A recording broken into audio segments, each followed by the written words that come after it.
Praise లాడండి. అందరూ బాగున్నారు కదా. వాక్యంలోకి వెళ్ళే ముందు ప్రార్థించుకోండి. స్థుతిని పైన ఆస్తునుడైన దేవా, నీకు వందనములు, నీకు స్తోత్రాలు. నేను గడిచిన కాలమంతే మమ్మల్ని కాచి కాపాడి సజీవ రెక్కల్లో ఉంచినందుకు నీకు వందనాలు. నేను ప్రభా, మేము వాక్యం చదువుచుండగా ప్రభా, వాక్యంలో మీరు ఉన్నాను ప్రభా, మీరు నువ్వు నడిపించమని అడుగుతున్నాం ప్రభా. వినిచిన వారికి, చూచుచున్న వారికి, ప్రతి ఒక్కరికి మారు మనసు దయచేయమని అడుగుతున్నాను తండ్రి. ఆమేన్. వందనాలు. ప్రకటన 22:10 చూద్దామండి ఒకసారి. ప్రకటన 22:10. మరియు అతడు నాతో ఇలా చెప్పాను, ఈ గ్రంథమందున్న ప్రవచన వాక్యములను ముద్ర వేయవలదు, కాలము సమీపమై ఉన్నది.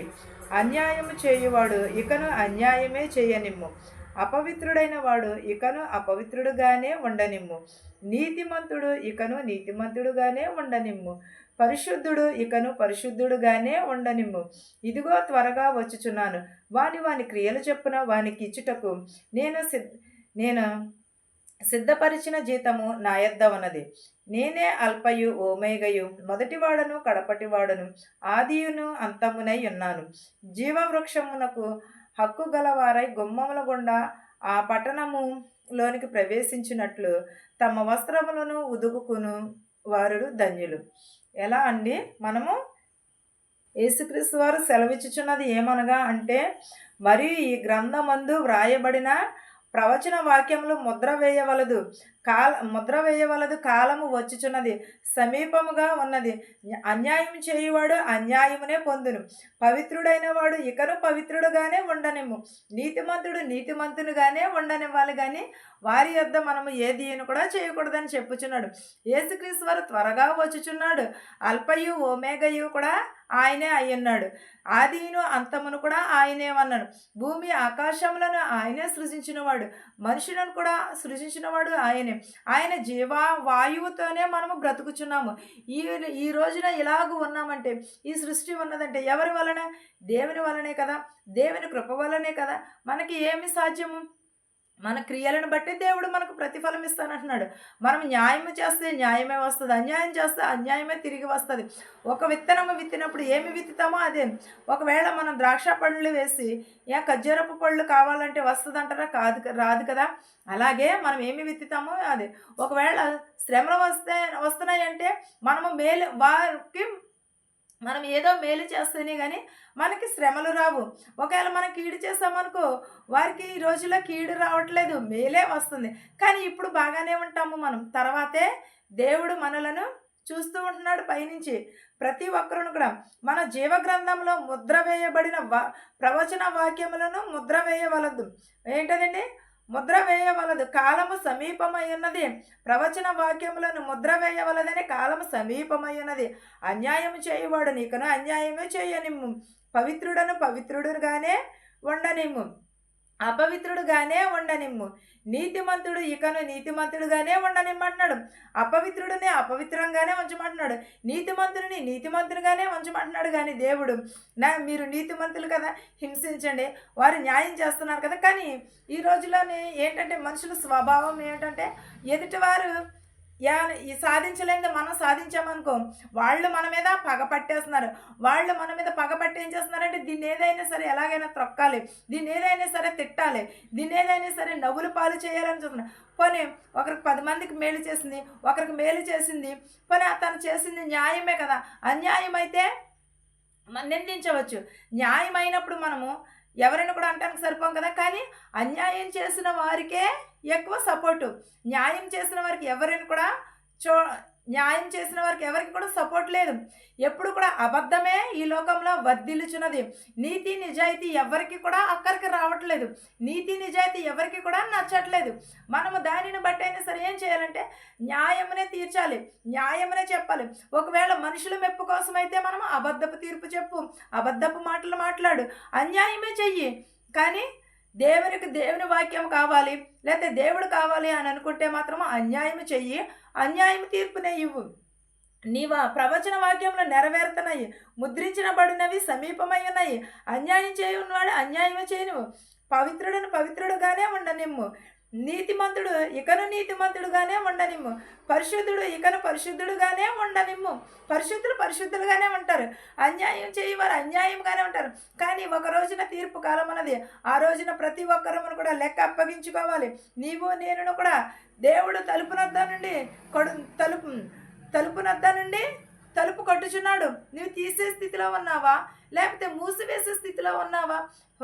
తలుపు అంటే మనం వేసుకునే గడియ కాదు కదా. నీ హృదయం అనే తలుపును తట్టుచున్నాడు. తీస్తున్నావా దేవుని నీ హృదయంలో పిలుస్తున్నావా?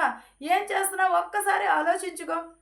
ఒక్కసారి నీ హృదయంను ఆలోచించుకో. ప్రవచనములు నెరవేరుతున్నాయి, వాక్యంలో వ్రాసిన ప్రతి ఒక్కటి నెరవేరుతున్నది. కానీ నీ హృదయం ఎలా ఉన్నది, నీవు ఎలా ఉన్నావు ఒక్కసారి పరిశీలన చేసుకుంటున్నావా?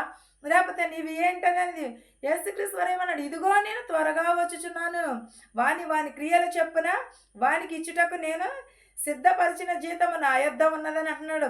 ఇదిగో నేను త్వరగా వచ్చుచున్నాను, వారికి ఇచ్చుటకు నా యొద్దనే సిద్ధపరిచిన జీతము సిద్ధముగా ఉన్నది. నేను వారికి ఇచ్చుటకు నేను సిద్ధపరిచిన జీతం నా దగ్గర ఉన్నది. త్వరగా వచ్చుచున్నాను. ఆ త్వరగా ఎప్పుడని మనం ఆశతో ఎదురు చూడాలి. ఆ త్వరగా ఎప్పుడు వచ్చుచున్నదని ఏమన్నాడు?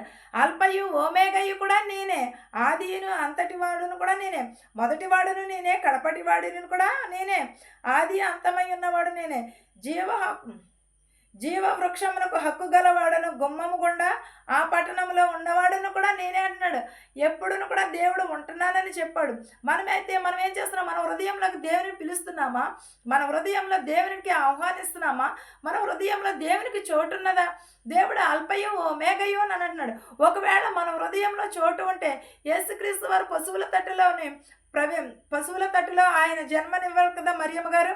మన హృదయంలో లేని గురించే పశువుల తట్టులో ఆమె జన్మనిచ్చినది. మన హృదయంలో క్రీస్తు ఉంటే మన హృదయంలోకి పిలుస్తాం కదా, మన గుమ్మంలోకి పిలుస్తాం కదా. ఆయన మన హృదయంలోనూ లేడు, మన ఇంట్లోని కూడా లేడు. మనం అప్పుడు ఏమంటున్నాడు దేవుడు? అల్పయు ఓమేగయు నేనే ఉన్నాను, త్వరగా వచ్చుచున్నాను, మీరు సిద్ధపడుడి, మీ హృదయం సిద్ధపాటు చేసుకోండి అని అంటున్నాడు. లోపలికి ప్రవేశించినట్లు తమ వస్త్రములను ఉతుకుకునుడి. మీ హృదయం అనే వస్త్రమును ఉతుక్కోమని అంటున్నాడు. మీ హృదయం అనే వస్త్రమును ఉతుక్కుని మీరు సిద్ధపాటు చేసుకోండి అంటున్నాడు. తమ వస్త్రములను ఉతుక్కుని వారు ధన్యులు అంటున్నాడు. మనం హృదయమును ఉతుక్కోవాలి. ఉతుక్కుని దాన్ని శుభ్రము చేసుకుని దేవుని కొరకు ఎదురు చూడమంటున్నాడు. నిత్యమును కూడా దేవుని స్తుతించేవారుగా ఆరాధించేవారుగా ఉండమని అంటున్నాడు. ఏ నిమిషమందు వచ్చినా కూడా తెలియదు, ఏ నిమిషమును వచ్చినా కూడా విగ్రహ ఆరాధకులు అబద్ధకులను ప్రేమించి జరిగించు ప్రతి వాడును వెలుపటనుందురు. ఎలాగ ఉందరు? విగ్రహములను అన్యాయములను చేసేవారు, అబద్ధములు ఆడువారు కూడా వెలుపటను బయటే ఉంటారు.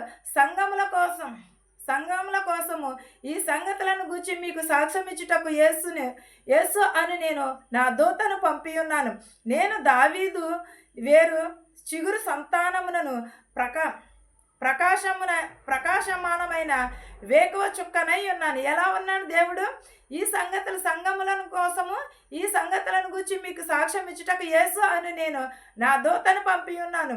నేను దావీదు వేరు చిగురును సంతానమును ప్రకాశమానమైన వేకువ చుక్క వలె ఉన్నానంటున్నాడు. ఎలా వేకువ చుక్క వలె ఉన్నానంటున్నాడు. తెల్లవారుజామున చుక్క ఎలా వస్తుందో అలా వేకువ చుక్క వలె ఉన్నాను. మీరు సిద్ధపాటును కలిగి ఉండండి, నేను త్వరగా వచ్చుచున్నాను. ఏ గడియనందును వచ్చిన వేకువజామున అర్ధరాత్రి వేళలో ఎప్పుడు వచ్చినా కూడా తెలియదు. కాబట్టి ఈలోపు మీరు సిద్ధపాటును కలిగి ఉండండి. మీ గుమ్మము వద్ద ఉండి నేను తలుపు తట్టుచున్నాను అంటున్నాడు. మన హృదయంలోకి దేవుని పిలిచేవారుగానే ఉందాం. మన హృదయంను శుద్ధి చేసుకుందాం. ఈ వాక్యమును మీకును మాకును మనందరికీ తోడయ్యుండును గాక. ఆమేన్. ప్రార్థించుకుందాం. సర్వశక్తిమంతుడానికి వందనాలు, సర్వోన్నతుడానికి వందనాలు, ప్రేమగల రాజానికి వందనాలు. మా శత్రువులు మిత్రులు దీవించిన ఆయన ప్రభ, ధనుకుని పేదలని దీవించమని అడుగుచిన ప్రభ, నేను కబ్జీస్ని దీవించిన ప్రభ, అసలు వెనుకాలకు దయచేయను ప్రభ, పిల్లలేని వారి పిల్లలు దయచేయమని అడుగుచున్నా ప్రభ, యవనస్తులు ఎవరు బాలికలని బాలింతలని దీవించమని అడుగుచున్నా ప్రభ, వృద్ధాప్యంలో ఉన్నవారిని నడువయసులో ఉన్నవారిని దీవించమని అడుగుచున్నాను ప్రభ, ప్రతి ఒక్కరి కుటుంబంలో శాంతిని సమాధానముని దయచేయమని అడుగుచున్నాను ప్రభ, విరిగి నలిగిన హృదయముని దయచేయను నాయన ప్రభ, నేను నీకు స్తోత్రాలు, నేను నీకు వందనాలు. నాయన ప్రభావ ఎంతోమంది మనశ్శాంతి లేక బాధపడుచున్నారు ప్రభావ, వారందరికీ మనశ్శాంతి దయచేయమని అడుగుతున్న ప్రభావ. బస్సులో వెలుచున్న, రైల్లో వెలుచున్న, హెలికాప్టర్లో వెలుచున్న, ఆటోలో వెలుచున్న ప్రతి ఒక్కరిని వారి గృహాలకు చేర్చమని అడుగుతున్నా ప్రభా. ప్రతి ఒక్కరికి మారు మనసు దయచేయమని అడుగుతున్నా ప్రభా. నాయన ప్రభా, నేను బిడ్డలు లేని వారికి బిడ్డలు దయచేయమని అడుగుచున్నాం ప్రభా. వాహనముల కోసం ఎదురు చూస్తున్న వారు వాహనములు దయచేయమని అడుగుచున్నాను నాయన ప్రభా. ఇతర దేశంలో పనిచేయుచుండగా ప్రభా వారందరిని దీవించి ఆశీర్వదించమని అడుగుచున్నాను నాయన ప్రభా. పని లేని వారికి పని దయచేయమని అడుగుచున్నాం ప్రభా. మెడుకులకు వెలిచిన వారిని ప్రభా మెడుకుల్లో పాస్ అయ్యేటకు సహాయం చేయమని అడుగుచున్నాం ప్రభా. నేను వృద్ధాప్యంలో ఉన్న, నడు వయసులో ఉన్న వారిని దీవించమని అడుగుచున్నాను ప్రభా. మా దేశాలని, మా సంఘాలని దీవించమని అడుగుచున్నాం ప్రభా. ఇతర దేశంలో పనిచేసుకుని చుండగా శక్తిని, బలముని దయచేయమని అడుగుచున్నాం ప్రభా. హాస్పిటల్లో ప్రభా ఎంతోమంది ఎన్నో రోగములతో బాధపడుచున్నారు ప్రభా. వారిని స్వస్థపరచమని అడుగుచున్నాను ప్రభా. ప్రతి ఒక్క కుటుంబంలో నీ దయను, నీ కనికరమును దయచేయమని, నా ప్రార్థనను నీ పాద సన్నిధి చేర్చుకోమని అడుగుచున్నాను తండ్రి. ఆమేన్. పరలోకమందున్న మా తండ్రి, నీ నామం పరిశుద్ధపరచబడును గాక, నీ రాజ్యం వచ్చును గాక, నీ చిత్తము పరలోకమందు భూవేంది నెరవేరినట్లును మా దినాహారం నేడు మాకు దయచేయము. మరణస్థలను మేము క్షమించిన ప్రకారం మరణములను క్షమించము. దుష్టు నుండి, శోధన నుండి తప్పించము. రాజ్యమును, శక్తియు, మహిమయు నిరంతరము నీవై ఉన్నావు మా తండ్రి. ఆమేన్. ఆమేన్. అందరికీ వందనాలు.